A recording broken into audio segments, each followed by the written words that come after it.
তুমি জানো আমি কত ভয় পেয়েছিলাম। কি বললি? তুই ভয় পেয়েছিস? আমি তো জানতাম তোর মৃত্যুর ভয় নেই।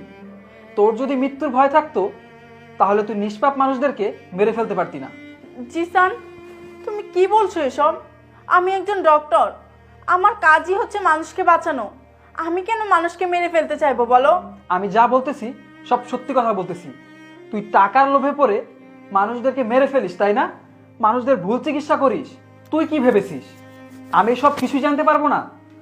একটা মানুষ মরে যাওয়ার পর তোরা তাকে আইসিইউতে রেখে দিস, তার স্বজনদেরকে মিথ্যে আশ্বাস দিস শুধুমাত্র বেশি টাকা পাওয়ার লোভে।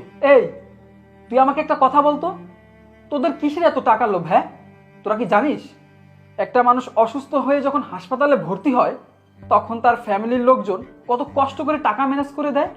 তোরা কি করিস? টাকা তো নিস, উল্টো তাদের ভুল চিকিৎসা করে মেরে ফেলিস। ছি, তুই কিভাবে এটা করতে পারিস? হ্যাঁ, কি বলছো আবোল তাবোল এসব? Just shut up. তুই আর একটুও মিথ্যে কথা বলবি না।